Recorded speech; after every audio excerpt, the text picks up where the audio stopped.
Vía Pública. ¿Qué tal? ¿Cómo están ustedes? Muy buenas noches, bienvenidos a Vía Pública. Parlamentarios de oposición presentaron ya oficialmente la anunciada acusación constitucional en contra del ministro de Educación, Marco Antonio Ávila. El nivel acusatorio consta de 7 capítulos, temas distintos, basta con que uno se apruebe para que sea acusado, donde cada uno apunta a una infracción supuesta, infracción a la Constitución. Es la acusación, ahora hay que probar, en fin. Según parlamentarios opositores, el foco principal es que el titular de la cartera de Educación ha priorizado una agenda con foco de diversidad sexual, dejando de lado otras urgencias. Se le acusa de vulnerar el derecho constitucional de los padres a educar a sus hijos y además por no cumplir su rol de supervigilancia.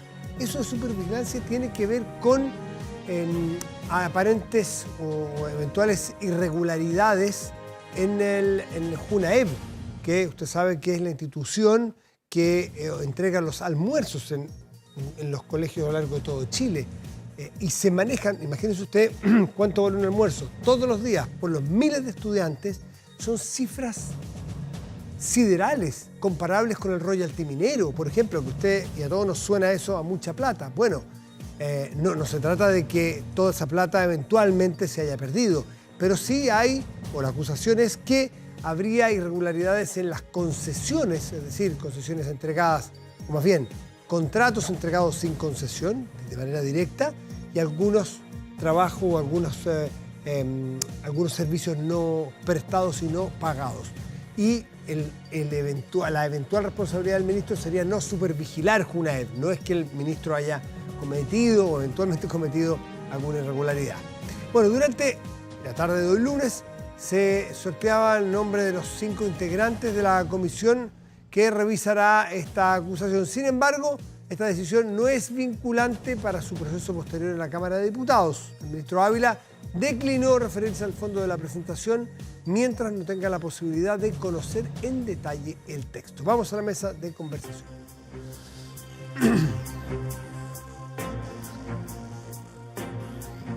Tantas veces hemos ya presentado, anunciado, explicado y observado acusaciones constitucionales que ya hemos aprendido. Hemos aprendido una cosa que te cuento importante, es que a los senadores no se les pregunta porque los senadores no pueden contestar y por la economía del tiempo no lo vamos a hacer. ¿Y por qué no pueden contestar?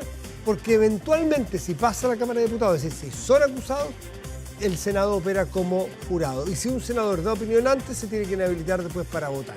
Kevin Rincón, buenas noches, gracias por estar aquí. Muchas gracias, Matías, por la invitación. Así que vamos a pasar de ese tema por ahora para no perder tiempo porque hay muchos otros temas. Entre otros, algún impacto que ha generado o han generado declaraciones del ministro Mario Marcel respecto de la PGU y sobre el financiamiento que tendría o no tendría esta política, que sabemos que es de finales del presidente Piñera, pero todo enganchado a una reforma tributaria que el ministro tiene que llevar al Senado, es una ley de insistencia, y conseguir 2/3 de los votos. Primero, ¿cómo toma usted las palabras del ministro Marcel?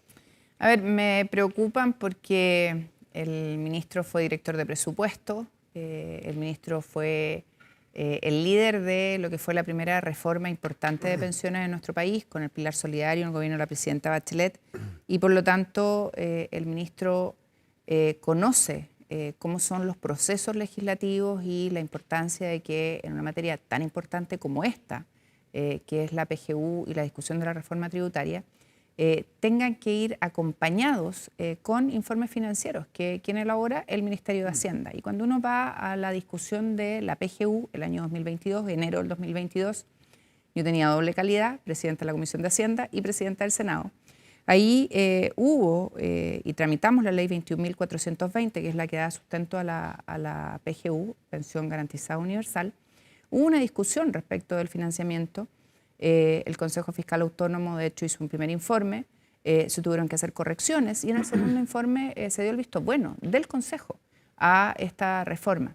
Y cuando uno mira, y yo tengo acá en mi poder, cuando uno mira el artículo 11 de la reforma de la PGU, se encuentra con una frase que dice: el mayor gasto fiscal que irrogue la aplicación de esta ley durante el primer año presupuestario de vigencia se financiará con cargo al presupuesto del Ministerio del Trabajo y Previsión Social. No obstante, el Ministerio de Hacienda, con cargo a la partida presupuestaria del Tesoro Público, podrá suplementar el presupuesto de dicho ministerio en la parte del gasto que no tuviera financiamiento. ¿Fue para el 2022? Sí, y cuando uno se va al año 2008, cuando se tramita la pensión universal, la pensión solidaria, el pilar solidario, uno se encuentra con una frase bastante parecida y dice: el Consejo propone establecer un nuevo pilar solidario del sistema previsional con beneficios de vejez, invalidez y sobrevivencia integrados a los beneficios del pilar contributivo, con financiamiento cubierto con recursos fiscales que reemplacen gradualmente los actuales programas de previsión asistencial y pensión mínima garantizada. Y la verdad es que se encuentra con las mismas disposiciones, en el mismo tenor que lo que estamos discutiendo hoy día respecto a la PGU, y que probablemente va a ser lo que vamos a discutir respecto del aumento de la PGU. Y no nos olvidemos que aquí hay un aumento de la PGU que requiere financiamiento. Y hasta el día de hoy, Matías, y eso a mí me parece bien importante decir, no tenemos las bases de cálculo ni los estudios financieros que nos permitan decir que está el financiamiento de este aumento. A los 250.000 pesos. Exactamente, y lo hemos pedido incansablemente, yo lo he pedido por escrito, los pidieron nuestros diputados por escrito. Entonces, yo creo que hay que ser súper cuidadosos con estas materias por lo que significa. Ya, pero la primera parte está financiada por la vía que usted señala ahí, ¿no? Acuérdate, y yo lo dije además, y está mi intervención en la sala, porque además el ministro Elizalde ayer dijo en algún lado, según lo que me cuentan, yo no lo escuché, que yo había manifestado dudas del financiamiento. No, lo que yo dije, y está en la discusión de la sala, es que todavía no teníamos los informes, punto. Pero nos basamos en el Consejo Fiscal Autónomo para poder abordar esta discusión. Entonces, yo creo que el tema es cuáles son las prioridades, cómo las vamos a financiar y no dedicarnos a mirar hacia atrás. ¿Cuál es el tema hacia adelante? ¿Cómo vamos a financiar estos aumentos? ¿Cuáles son además las prioridades que el gobierno va a decidir? Porque el presidente dice el CAE en una parte y después el ministro dice no está considerado el CAE. Bueno, ¿cuál es, ¿no es cierto?, el paquete de medidas que se quieren financiar y si ese financiamiento eso no es efectivo en un escenario económico adverso? Más allá de dónde se van a sacar los recursos, de qué partida, de qué ministerio, ¿ustedes están de acuerdo en que se requiere una reforma o no es exactamente así? Para aumentar la PGU, que muchos chilenos y chilenas están mirando muy esperanzados de que suba porque son beneficiarios de esa pensión garantizada. ¿Está amarrado el éxito o está supeditado el éxito de este aumento en la política de la pensión garantizada universal, el que haya reforma tributaria o no necesariamente? A ver, cada política pública requiere financiamiento. Y de hecho, cuando se discutió la PGU, y por eso era tan importante el informe del Consejo Fiscal Autónomo, estaba desagregado hasta el 2026 su financiamiento, año por año. Y por lo tanto, si el gobierno quiere, y esto es parte de lo que le dijimos como bancada demócratas, diputados y senadores al ministro Marcel en una reunión que tuvimos la semana pasada, cada política pública, cada proyecto que se quiera establecer en el país tiene que tener el correlato del financiamiento. O sea, si no hay recaudación fiscal, malamente podemos tener un nuevo programa. Vamos a hablar luego del pacto fiscal, que es más amplio que una reforma tributaria, pero vamos para entender bien lo de la PGU, porque es muy importante para los chilenos que nos están escuchando. En el evento de que, como falta, no sé, casi un año para que se pueda presentar el proyecto, de ahí que se tramite, de ahí que se apruebe, no es muy fácil que va a haber reforma tributaria y sus recursos de aquí a 6 meses, un año. Esto no es muy realista. Pero en un escenario de economía de decrecimiento, cuando el ministro dice que para lo que se quiere financiar se requieren 2,6 o 2,7 puntos del PIB y estamos creciendo 0,6. Pero en el evento de que no saliera, ¿se cae la PGU o el aumento de la PGU o no? Va a depender de, insisto, los estudios que ponga el gobierno encima de la mesa. Y si no hay plata extra, tendría que recortar de otras partes. Exacto, y eso es parte de la discusión y por eso creo que no es aislado esto. El ministro le llama pacto fiscal, nosotros decimos que tiene que ser un pacto aún mayor, Chile tiene que volver a crecer. ¿Y por qué? Porque si no tenemos recaudación efectiva, malamente podemos comprometer gasto. Y ahí el tema de la eficiencia del Estado como ente también está encima de la mesa. Y aquí creo que en la discusión presupuestaria este año vamos a tener que ser tremendamente agudos. Hay programas que no tienen sentido, Matías, y tenemos que discutirlo una vez por todas, porque la plata se necesita para que le llegue a la ciudadanía. Por eso no es irrelevante lo que ha pasado con la acusación de esta fundación que se ha llevado recursos Esto en fast track. Antofagasta. Exactamente, sí. Porque cuesta mucho sacar comités de vivienda adelante. Imagínate lo que está pensando esa gente en el Maule, que están postulando hace años a tener su proyecto de vivienda y que se quedan esperando. Entonces, creo que tenemos que revisar la productividad, el desarrollo productivo, el crecimiento del país. Algo pasa que hace muchos años estamos estancados. Segundo, ¿cuál va a ser el acuerdo tributario y lo que va a financiar ese acuerdo tributario? Y tercero, dentro del acuerdo, ¿no es cierto?, tributario, ¿cuál es el paquete de medidas sociales que vamos a impulsar como país? Chile necesita dar respuesta a la ciudadanía en salud, en vivienda, en educación. El tema de la acusación del ministro, no me voy a meter a la acusación. CIMSE, resultado del CIMSE, ha pasado colado. Y eso de verdad debiera ser una preocupación de todos nosotros, lo que pasa con nuestros niños que no están rindiendo en matemáticas. Tremendo. Y resulta que hay algunos que quieren suspender clases, adelantar las vacaciones de invierno, que no vayan al colegio. Por favor, si el costo lo van a pagar ellos. Ahora, en materia tributaria o pacto fiscal, que son dos conceptos distintos, en materia tributaria exactamente, el ministro sabe que si no consigue más votos en la oposición, no lo va a pasar, necesita 2/3 del Senado. Para insistir. Para insistir. Con su reforma. Y si no, esperar un año. ¿Ustedes ya están negociando eso o no? Nosotros le hemos puesto encima de la mesa al ministro y él nos hizo un reconocimiento como demócratas a que habíamos sido consistentes, habíamos planteado esto hace un mes y medio atrás, le llevamos una propuesta con estos 3 ejes, ellos quedaron de estudiarlas y respondernos y nosotros queremos construir acuerdos, porque aquí la ciudadanía no necesita más problemas, no necesita que la política dé más problemas, sino que dé soluciones. Y esperamos que el ministro nos responda. Y esto no es aislado, se necesita crecimiento para poder gastar. ¿Y ven vocación de crecimiento ustedes, el ministro Marcel? Hasta ahora no conocemos la agenda de emprendimiento, de reemprendimiento, no sabemos qué va a pasar con las pymes. Aquí hay muchas pymes que producto de la pandemia, el estallido social, quedaron en el camino. Necesitamos recuperarlas, necesitamos formalizarlas. No basta, como traía el primer paquete de la reforma tributaria, 6 meses de exención de IVA. Eso no ayuda a las pymes. Necesitamos que se aborde la competencia desleal afuera de la cortina de aquel que paga impuestos, paga arriendo o contribuciones, paga cotizaciones y tiene afuera, en la vereda, a alguien que le está compitiendo deslealmente y no le pasa nada. Eso hay que discutirlo en esta conversación.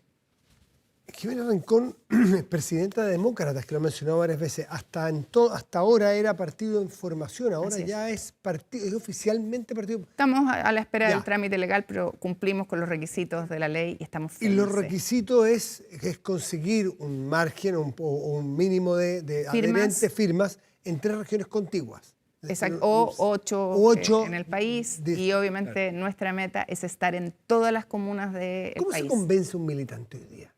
Y esto pregunta va para cualquier político, de cualquier sector. Con mucho trabajo y con mucho terreno. Aquí nosotros hemos estado en terreno, hemos estado conversando con la ciudadanía y nuestro discurso es defender ciertos valores y ciertos principios.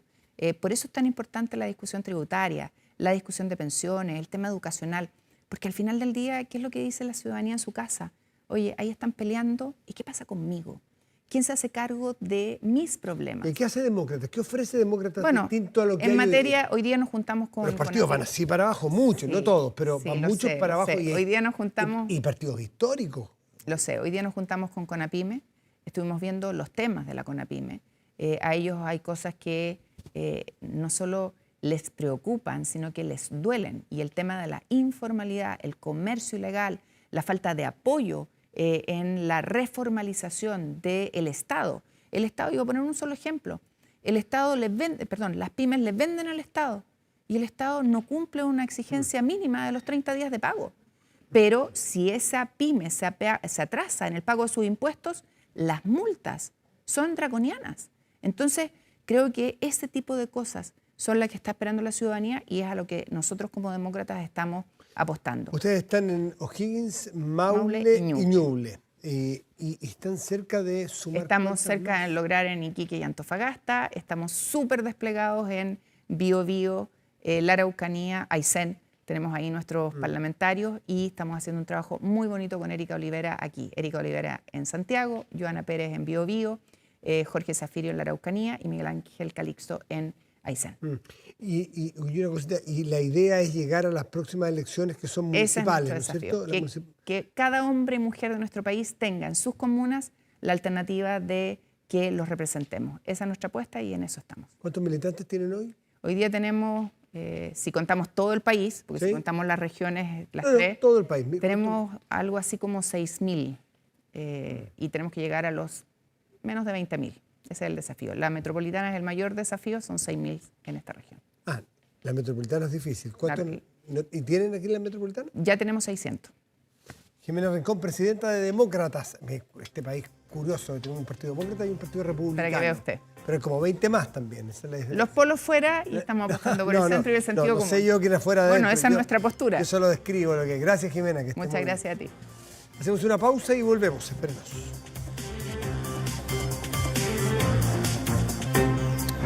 Protégase de la delincuencia con Tepillé, vigilancia en tiempo real de cámaras de seguridad y audio disuasivo para su empresa. Alarmas Tepillé con cámaras conectadas a su smartphone y botón de emergencia móvil para su hogar. No sea usted la próxima víctima y contrátelos en tepillé.cl. Bueno, este lunes se ha presentado oficialmente, porque siempre hay anuncios, hay amenazas, esto es lo histórico, de acusaciones inconstitucionales, pero otra cosa es que se presente. Y esto es lo que ocurrió este lunes por parte de diputados de la oposición en contra del ministro Marco Antonio Ávila, ministro de Educación. Tiene varios capítulos y lo interesante de mirar es que los capítulos también tienen una diversidad muy amplia temática. Es decir, desde la libertad, los que acusan, desde que se infringe la libertad constitucional de los padres a elegir la educación de sus hijos, hasta un foco de género o de diversidad sexual en los proyectos de educación y el foco prioritario que daría el ministro versus otras materias, hasta acusación, no es que eso sea así, hasta no haber supervigilado los gastos como corresponden en la Junaep, que son miles y millones de pesos. Está con nosotros Emilia Schneider, que es diputada de Convergencia Social y es integrante de la Comisión de Educación de la Cámara de Diputados y Diputadas. Emilia, buenas noches y gracias por estar aquí. Buenas noches, un gusto, Matías, estar conversando con ustedes. Amplitud temática. ¿Cuál es la que complica más, a tu juicio, al ministro Ávila, o tú crees que esta es una acusación que en ninguno de sus capítulos corre peligro, por así decirlo? A ver, lo primero es que yo creo que es saludable para el debate que dejemos de anunciar la acusación y que finalmente la oposición haya presentado el texto, porque era muy difícil referirse a una acusación como se había estado discutiendo esta semana. O sea, la ciudadanía vio cómo se intentaron usar como argumentos cuestiones que no tenían nada que ver con el Ministerio de Educación, como lo que ocurrió en Talcahuano, que son hechos muy dolorosos y graves, que quedó fuera. En los cuales hubo, yo creo, un oportunismo muy grande también para ir generando un clima en esta acusación. Ahora bien, yo creo que respecto a los capítulos, salvo lo que refiere a educación no sexista, educación sexual, que creo que requiere un debate aparte, creo que se identifican problemas que se arrastran hace décadas en la educación chilena, que se generan también por políticas que han abandonado la educación, que no han apoyado a las comunidades como corresponde, y también por los estragos que genera en la educación en el mundo la pandemia. Entonces creo que se identifican problemas que son reales, pero que difícilmente le podemos achacar a un ministro que lleva 1 año y medio más o menos en el cargo el ser el responsable de haber infringido la Constitución y las leyes llevándonos a ese tipo de resultados. O sea, cuando se habla de los resultados del CIMSE, es muy deshonesto decir, primero, que este gobierno no hizo los esfuerzos porque desde que asumimos empezamos a adelantarnos respecto a los estragos que había dejado la pandemia, y en segundo decir que este ministerio sería responsable de resultados del CIMSE. A mí me parece muy deshonesto. Entonces, yo creo que se identifican problemas reales y que preocupan y que indignan incluso en la acusación constitucional, pero que no se van a resolver por la vía de repartirnos culpas y que mucho menos tienen que ver con la responsabilidad del ministro. Tú dices que es deshonesto culpar al ministro por los resultados del CIMSE, Así es. pero quienes acusan de alguna manera y quienes son más críticos al ministro también han señalado que en este año y medio no ha puesto el foco en el retorno a clase, en la apertura de los colegios, en la asistencia a los colegios, y que debiera ser ese foco prioritario de un ministro de Educación. ¿Eso es así a tu juicio? ¿Tú has visto una vocación, un foco, una intención prioritaria de la educación en sí, de exposición a la educación en una sala de clase? A ver, lo primero es que efectivamente si los parlamentarios y parlamentarias de oposición tienen una diferencia con el ministro, podrían haberlo interpelado y haber exigido respuestas sobre estos temas. El ministro ya fue interpelado y creo que dio cuenta muy clara de lo que se estaba haciendo. Pero ahí, como diputadas de ultraderecha subieron la apuesta, el resto de la oposición se sube al mecanismo de la acusación constitucional. No olvidemos que primero Chile Vamos a anunciar una interpelación. Respecto a si se han hecho o no los esfuerzos, yo creo que esto se habla por sí solo. O sea, desde que el ministro llegó a la cartera, que se ha puesto en el centro la reactivación educativa. La reactivación educativa implica los planes que se han hecho para revincular a las y los estudiantes con 1.300 revinculadores que están en los territorios tocando las puertas de los estudiantes que no están yendo a clase. Focos también en recuperar el aprendizaje en matemática, en lenguaje y en particular en la habilidad de lectoescritura. Y eso tiene apoyo a los establecimientos prioritarios con especialistas, por ejemplo en matemáticas, el plan de tutorías en materia de lectura que inició el año pasado y este año llega a 20.000 voluntarios, y también recursos pedagógicos que se han puesto a disposición de las escuelas. Y ojo, también el Ministerio partió por levantar información respecto a estudiantes que no estaban yendo, respecto a trayectorias educativas problemáticas, y se puso a disposición desde el principio. Tú ves una vocación. Y se puso a disposición de las escuelas porque esta información les falta a las escuelas para tomar decisiones. Y ha sido bastante saludado y eso así lo han monitoreado también la Universidad Católica y la Universidad de Chile. Y respecto a las cifras, por ejemplo, si miramos el año pasado, en marzo de 2022 y marzo de 2023, se redujo en un 4% la inasistencia en general y en un 13% la inasistencia grave de estudiantes que están gravemente, y la deserción escolar está directamente relacionada con la inasistencia. Entonces hay planes desplegándose.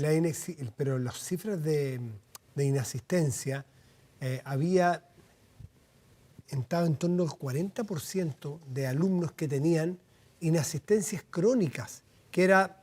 Esa es la inasistencia grave. Esa es la grave. Es decir, y eso baja 13 puntos respecto al año pasado. Imagínate, ahí hay resultados. Puede que a la oposición no le parezca los planes que se están desplegando, pero nadie puede decir que aquí el ministerio no se ha encargado y que los hechos no revelan de que estamos avanzando, de hacernos cargo de algo que es una crisis en el mundo. Emilia, el primer y segundo capítulo de la acusación contra este ministro tiene que ver con lo que establece la Constitución, que supuestamente se ha infringido, según quienes lo acusan, en el derecho constitucional preferente de los padres a educar a sus hijos. Y esto tiene que ver con política, con programas impulsados por este ministerio de jornadas de educación no sexista, guías de orientación para el resguardo del bienestar de los estudiantes con identidad de género y orientación sexoafectivas diversas en el sistema educativo de Chile. Esos programas, esas guías, a tu juicio, ¿podrían en alguna parte infringir la libertad de los padres a elegir sobre la educación de sus hijos? Yo creo que no, pero sobre eso quiero decir tres cosas. La primera es que esto marquémoslo también en el cuidado que tiene el Ministerio respecto a la trayectoria educativa de la y los estudiantes. O sea, hablar de una educación que no discrimine, que permite que todos los y las estudiantes se desarrollen en igualdad de condiciones, propiciando condiciones apropiadas para el aprendizaje, también implica que no haya discriminación. Entonces estamos protegiendo también a estudiantes LGBTI, que las denuncias desde el 2018 hasta ahora por discriminación se han incrementado en un 93%, por ejemplo, según la superintendencia. Entonces estamos cuidando que estudiantes no se quiten la vida, porque hemos visto esos casos en la escuela, y que no interrumpan sus estudios por la discriminación. Entonces, esto se enmarca también en el cuidado de la trayectoria educativa. En segundo lugar, se habla de orientaciones por la inclusión de estudiantes LGBTI, que son orientaciones que existen desde el segundo gobierno de la presidenta Bachelet y que se mantuvieron intocadas sin modificarle una coma durante el gobierno de Sebastián Piñera. Y ahora que el ministerio lanza una actualización de esta normativa, que esto es de acuerdo a la ley de inclusión, ojo, esto no es una cuestión que estemos inventando, la ley de inclusión mandata hacerse cargo de una serie de discriminaciones en el aula, partiendo por el tema del fin de la selección. Entonces, estas orientaciones ya existían. Me parece muy mañoso que se usen ahora para una acusación constitucional. Ahora, sobre el derecho preferente de los padres a educar a sus hijos, yo creo que en ningún caso aquí se vulnera, porque de partida, en todos los planes, tanto en las jornadas de educación no sexista, participaron padres y madres, discutiendo respecto a cómo se podían abordar estos temas de la educación. Y estos temas no se imponen, no debieran preguntársele a los padres si es que quieren que sus hijos pasen por estos cursos, por estas guías. Lo primero que yo tengo que aclarar es que en Chile no hay una ley de educación sexual integral, como sí hay por ejemplo, según la UNESCO, en un estudio que se hizo en 155 países, el 85% de esos países tienen leyes o políticas nacionales de eso. En nuestro país no hay. Entonces se hicieron jornadas para ir construyendo esta política y se mira, incorporó a los apoderados y apoderadas. Y yo me quiero detener en un tema, Matías, ¿qué porque porcentaje aquí se incluyó? ¿Qué porcentaje participó? Porque ese dato lo podrá dar el Ministerio de Educación, pero los hechos son que aquí no hay una vulneración al derecho de los padres. Es que, la pregunta, más allá de las cifras. Ok, sí, es que hay un tema que quiero tocar de eso. Sí, para preguntar tu criterio, ¿a ti te parece o no que estas materias como jornadas de educación no sexista, para que un niño o una niña participe de estas jornadas, debe ser impuesto por el Estado como norma general o debe contar con la autorización de los padres para que asista a esa o a guías de orientaciones para el resguardo del bienestar de los estudiantes de identidad de género? Porque las jornadas son jornadas donde han estado participando apoderados y apoderadas, estudiantes, comunidades, para pensar políticas en torno a una educación no sexista. Las orientaciones existen desde el segundo gobierno de la presidenta Bachelet y son orientaciones que están a disposición de los profesores y profesoras. No son contenido de aula duro como, por ejemplo, una guía de matemáticas. Pero yo quiero entrar más al detalle de este problema, porque quienes acusan al ministro de Educación de esto, primero hablan de que no se hace participar a las familias, lo cual es falso porque las familias están participando en la formulación, ¿todas? No solamente de las jornadas de educación no sexista, sino también de la eventual presentación de un proyecto de ley de educación sexual integral. Nunca participan todas las familias, Matías, pero las familias tienen un lugar y tienen un lugar importante para este gobierno en la construcción de estas políticas. Pero lo que yo me quiero detener es que a veces se habla, y que yo creo que de parte de la oposición se ha usado esto mañosamente, de que la educación sexual sexualiza la niñez, genera abusos, e incluso se ha hablado aquí de cuestiones tan graves como pedofilia. Y yo quiero ser tajante en esto. La educación sexual en el mundo, hay estadísticas que te muestran que previene estos abusos, que hace que niños y niñas, por ejemplo, en sus primeros ciclos educativos, si les enseñamos las partes de su cuerpo, los derechos y los límites que tiene su cuerpo, estamos haciendo que, por ejemplo, cuando hay un abuso infantil, se denuncie a tiempo. Entonces yo digo, ¿cuál es la vía? No entregar información y dejar a la niñez desprotegida, o entregar información pertinente. Y ojo con la palabra pertinente, y aquí yo quiero destacar que no toda la oposición está en este ánimo. En la Comisión de Educación, la diputada Marcia Rafael, en la comisión pasada, cuando discutimos de esto, ella dijo, hay que ponernos de acuerdo respecto a la educación sexual. Y uno de los criterios que puso es la pertinencia. Y siempre nosotras y nosotros hemos propuesto la pertinencia de la educación sexual respecto a cada ciclo educativo. No le enseñas lo mismo a un niño de 5 años que a un adolescente de 15, ni en matemáticas ni en ninguna otra área. Porque, a ver, es ridiculizar pensar que hay personas que no quieren que sus hijos entiendan las partes de su cuerpo, su biología, su comportamiento.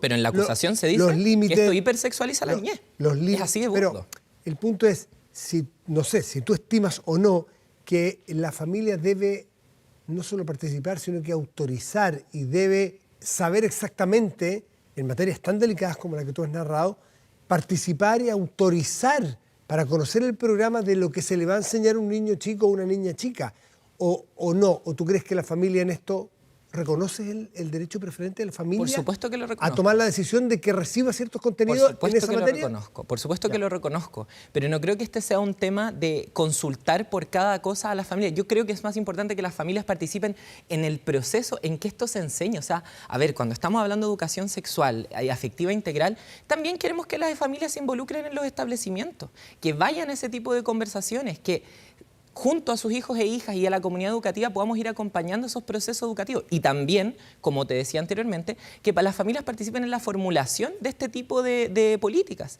en la creación de estos planes, que es algo que efectivamente yo creo que no solamente reconoce el derecho y deber de los padres de educar a su hijo e hija, sino que además lo realiza, lo lleva a la práctica. ¿Por qué? Porque en las jornadas para discutir estos temas está pensado que participen las familias, porque en la formulación de estos proyectos está pensado que participe la familia, por supuesto. Entonces, yo no veo ninguna dicotomía ahí, y a mí me parece que es muy burdo cómo se aborda esta discusión por parte de la oposición, porque se lleva la caricatura al extremo. O sea, se ha apuntado. Hay diputados que dijeron que el ministro quería imponer su orientación sexual a los niños del país. O sea, hemos llegado a ese nivel de miseria del debate público. Y lo digo con mucha responsabilidad, porque me parece que es realmente el extremo. Cuando aquí de lo que estamos hablando es de un debate que tenemos pendiente hace mucho tiempo. O sea, la primera vez que en nuestro país se habla del debate de educación sexual fue con el presidente Frei Montalva, cuando hablábamos del plan de vida familiar y sexualidad. Y desde ese momento hasta ahora siempre han habido voces conservadoras que se oponen a eso, que se han opuesto a la píldora del día después, que se han opuesto al divorcio para después divorciarse, que se opusieron a terminar con los hijos ilegítimos y que hoy día sacan las peores caricaturas y los peores fantasmas para hablar de la educación sexual.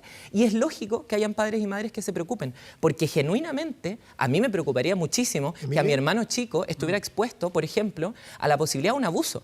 Pero yo lo que quiero para mi hermano, para los niños y niñas del país, es que tengan la información. Lo del abuso es indiscutible. Indiscutible. No creo que haya un padre o una madre que esté escuchando o en su sano juicio que no se preocupe porque eventualmente sufra de un abuso. Y yo quiero darle la tranquilidad a esos padres y madres que vamos que pero hay otros en temas, esta construcción hay contenidos que no van a vulnerar en ningún caso a la niñez, sino que van a protegerla. Insisto, lo del abuso es indiscutible porque nadie podría no querer que se proteja a un niño o una niña chica.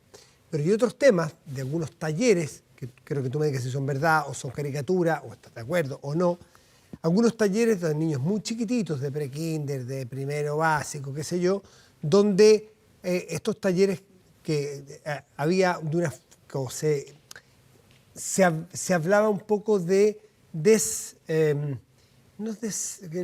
término es la identificación con alguno de los dos sexos, ¿no es cierto? Con alguno de los dos géneros. Que no sé si tú leíste, que trataba de que se sobaban, que se hacían cariño uno con otro y tratando de tomar distancia y no entrar en una definición de un género u otro de los niños. ¿Era tan así? Yo creo que tú te estás refiriendo al contenido de la guía que salió en el gobierno de la expresidenta Bachelet, que se mantuvo intacto en el gobierno de Sebastián Piñera y que nosotros lanzamos una orientación que actualizaba eso. Sí. Espera. Que nosotros lanzamos una actualización que eliminaba todo ese tipo de actividades, que dejaba contenido y discusiones para que se pudieran aplicar en el aula con mayor libertad y con mayor pertinencia. Yo no sé, y lo digo responsablemente, no hay ningún taller que promueva el Ministerio de Educación que incite ese tipo de cosas. Eso no es real. No hay ningún proyecto que evite la definición de género de un niño o una niña. Todo lo contrario. Todo lo contrario. Yo creo que cuando hablamos de una educación inclusiva, que es el marco de la política que está trabajando el Ministerio de Educación, hablamos de una educación que no le imponga a ninguna persona ser de alguna manera determinada, sino todo lo contrario. Claro, permitir que la niñez y la adolescencia se desarrolle en libertad, acompañando con información, con contención, con acompañamiento, por ejemplo, en salud mental y en la dimensión psicoemocional, que es clave para el aprendizaje, lo decía la propia Agencia de la Calidad. Pero eso es respetar a una persona que toma sus propias definiciones de vida cuando es adulto, ¿no es cierto? Cuando es maduro, cuando camino a la madurez y a la adultez. Esto era el problema, o lo que se veía en este programa que tú me dices que ya no existe, eran niños muy chiquititos que un poco se les instaba a evitar que tomaran definiciones. No, pero eso es sobre... lo que decía en la orientación era una actividad donde efectivamente tenían que hacerse unos masajes, pero no era algo de ningún carácter sexual. Por cierto, esto salió, insisto, en el gobierno de la presidenta Bachelet y yo no creo que nadie podría decir que de ese gobierno buscaba sexualizar a la niñez. Explícanos cómo era. Yo no recuerdo el detalle de esa orientación, solo sé que se intentó usar como argumento para esta acusación constitucional. Sí. Imagínate, y era una orientación que en su propio gobierno no cambiaron. Entonces ahí hay una mañosería tremenda, ¿no? Ahora bien, en ningún caso una educación inclusiva es una educación que te impone definirte o no definirte de una manera. Es una educación que reconoce, por ejemplo, que hay estudiantes con discapacidad, que hay estudiantes incluye la diversidad. LGBTI, que hay estudiantes trans, y que todas y todos podemos convivir, debemos convivir y tenemos que tener iguales derechos. Eso es todo. ¿Tú estimas que la acusación constitucional está inspirada en la homofobia? A ver, yo creo que han habido bastantes personeros de la derecha que se han servido de discursos homofóbicos para intentar, insisto, aprovecharse de preocupaciones muy genuinas de la población. Y a mí eso me duele. Encuentro que es gravísimo que en la política juguemos con el dolor de la gente así, como cuando veíamos al diputado Chalper anunciar que el capítulo de Talcahuano iba en la acusación constitucional, antes de siquiera preocuparse de lo que había pasado ahí. Entonces sí, o sea, yo creo que ha habido un discurso cargado hacia un debate que nunca ha sido el debate. O sea, nosotros no queremos que en ningún caso el tema sea la orientación sexual del ministro, la identidad de nadie. Aquí estamos hablando de una educación que tiene que ser inclusiva, de la reactivación educativa, y también se ha dicho mucho que aquí hay una fijación con el tema de la orientación sexual. Y eso es falso. Este gobierno ha trabajado muchas otras cosas. La ley TEA para estudiantes, digamos, TEA... del trastorno espectro autista. Del trastorno espectro autista. La circular 707 de la superintendencia, que viene de la ley de inclusión, te abarca la discriminación por discapacidad, por orientación sexual, por identidad de género, por religión, por una serie de cosas. Y ese es el marco de lo que queremos. Emilia, la trabajar. acusación constitucional tiene 7 capítulos y hay capítulos que se refieren a la eventual falla en la supervigilancia del uso de los recursos por parte de la JUNAEB, que es una institución autónoma, pero que tiene que ser supervigilada por el Ministerio de Educación, hasta donde entendemos, y que maneja cifras siderales de millones de pesos, porque son almuerzos, que sabemos cuánto vale un almuerzo, por la cantidad de niños a lo largo de todo Chile, y que habría algunas licitaciones irregulares o algunos contratos directos sin previa licitación. ¿Tienes antecedentes al respecto? Yo no tengo antecedentes en particular, pero aquí quiero volver a lo que decía al principio. Yo creo que la acusación constitucional identifica una serie de problemas que arrastramos hace décadas. Yo creo que la situación de la JUNAEB es preocupante, que ahí hay un problema de la lógica del financiamiento, incluso que hay que cambiar hace mucho tiempo, y problemas como estos los hemos visto. O sea, hemos visto, de hecho el año pasado tuvimos muchos problemas en torno a los liceos emblemáticos, por ejemplo, y varios otros liceos, y ahí la JUNAEB, por ejemplo, cambió sus minutas para adaptarse más a las necesidades nutricionales de los estudiantes. Y me quiero detener ahí. O sea, el tema de la JUNAEB hay que revisarlo.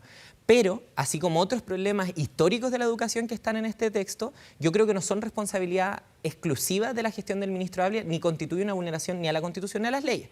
Porque para la gente que está en su casa, la JUNAEB es un servicio autónomo, tiene personalidad jurídica propia, es responsable de su propio presupuesto y por lo tanto quien tiene que darle cuenta al país, y yo espero que lo haga, es la directora nacional de JUNAEB. Y espero que en vez de apuntarnos con el dedo, nos hagamos cargo de cambiar la lógica de la JUNAEB, que hace mucho tiempo hay que cambiarla. Mire, nos queda un minuto y no quiero dejar pasar esta situación que ha ocurrido en la región de Antofagasta, donde el ministro de Vivienda le ha pedido la renuncia al Ceremi de Vivienda, por que en su momento, a ver, los hechos, le pide la renuncia porque se supo, por prensa local, investigación de la prensa local, de un convenio entre esa Seremía o el Servicio de Vivienda, con la autorización de la Seremía de Vivienda, y una fundación para la vivienda, una fundación sin fines de lucro.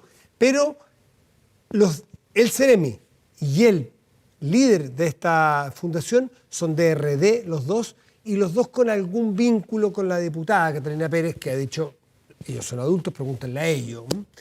Pero 400, casi 500 millones de pesos en una consultoría por vivienda. No viviendas, nada material, consultorías. ¿Has visto ese tema? He podido verlo por la prensa, por supuesto, no me he interiorizado porque he estado particularmente estudiando para la acusación constitucional, pero a mí me parece que acá no hay posibilidad de tener dobles discursos. Más allá incluso de la legalidad, desde el Frente Amplio tenemos que tener un estándar ético y de probidad que vaya más allá de la legalidad. Y a mí me parece bien que la diputada Pérez haya oficiado a la Contraloría para que revise la legalidad de estos contratos, que se haya sacado de sus cargos a estos funcionarios, que estos funcionarios vayan a responder en el tribunal interno de su partido y también que se inicien todas las investigaciones. ¿Y por qué sacarlo de su cargo si el propio ministro ha dicho que hasta aquí no han detectado ninguna irregularidad? Por el cuidado que merece ¿Pero no tener es condenar? cargo. No, a mí no me parece que es condenar, porque ojo, cuando se ocupa un cargo, es que es distinto un cargo de elección popular a un cargo funcionario. Un cargo funcionario implica una confianza del Estado que tiene que ser intachable, que tiene que estar al servicio de la ciudadanía, y ante la duda para cuidar esos cargos, a mí me parece que está bien. Las instituciones tienen que pronunciarse. Yo no voy a condenar a nadie ex ante, pero me parece que es lo adecuado y espero que esta investigación se esclarezca lo más pronto posible, porque como te digo yo, no podemos tener un doble estándar. Las personas responsables tienen que responder, valga la redundancia, y me parece bien que se abran todos estos canales. Lo que no me parece bien es que algunos sectores apunten con el dedo cuando no se pueden hacer cargo de las propias situaciones de sus partidos. Ahora bien, eso no es una excusa en ningún caso, porque como te digo, el Frente Amplio tenemos que tener un estándar más alto. Pero me parece bastante oportunista de RN, que ha estado con todo el caso Torrealba, Mellado, etcétera, apuntar con el dedo. ¿Mellado tiene que ver con plata? No, Mellado tiene un historial de cheque bastante complejo, está en Wikipedia. No sé, he leído, pero más allá de lo que sea cierto, ¿no? ¿Tiene hoy como diputado alguna acusación de irregularidad? No, hoy no, pero me refiero en general situaciones bastante complejas de su tienda de las cuales no se están haciendo cargo. Pero eso a mí no me parece que sea una situación para obviar que en esto hay que actuar rápidamente y con claridad, y yo espero que así se haga. Emilia Schneider, diputada de Convergencia Social, gracias por estar aquí esta noche. Muchas gracias, Matías. Pausa y volvemos, esperemos.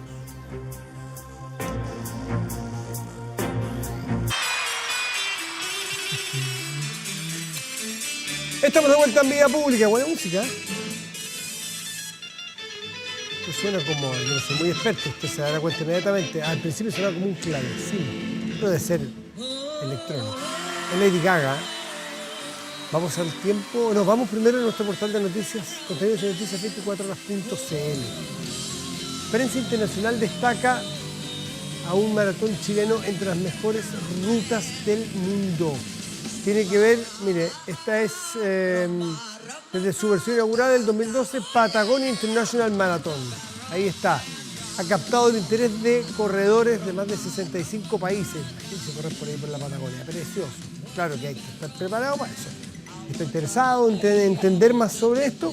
24horas.cl puede revisar todos los detalles. Ahora sí, el tiempo. En este momento la temperatura en la región metropolitana es de 9 grados y 4 décimas y el cielo está despejado. Pero mañana y pasado en esta misma región capital, el pronóstico es el siguiente. Mañana cielo parcial y una máxima probable de 15 grados. En tanto el miércoles el cielo estará nublado con 16 grados de máxima probable. Vamos a las regiones. A otras dos regiones y dos localidades. Huasco, en la zona sur de la región de Atacama.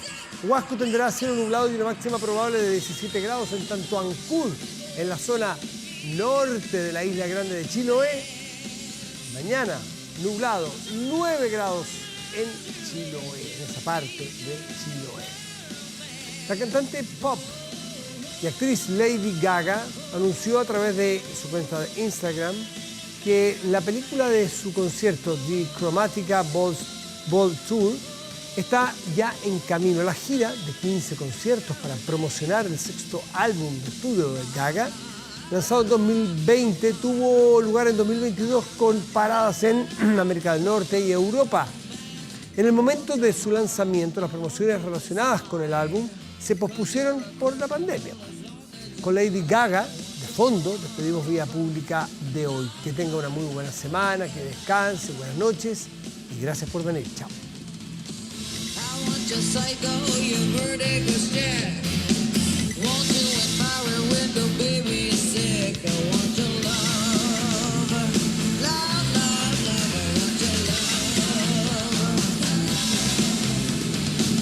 You know that I want you, 'cause I'm a free bitch, baby.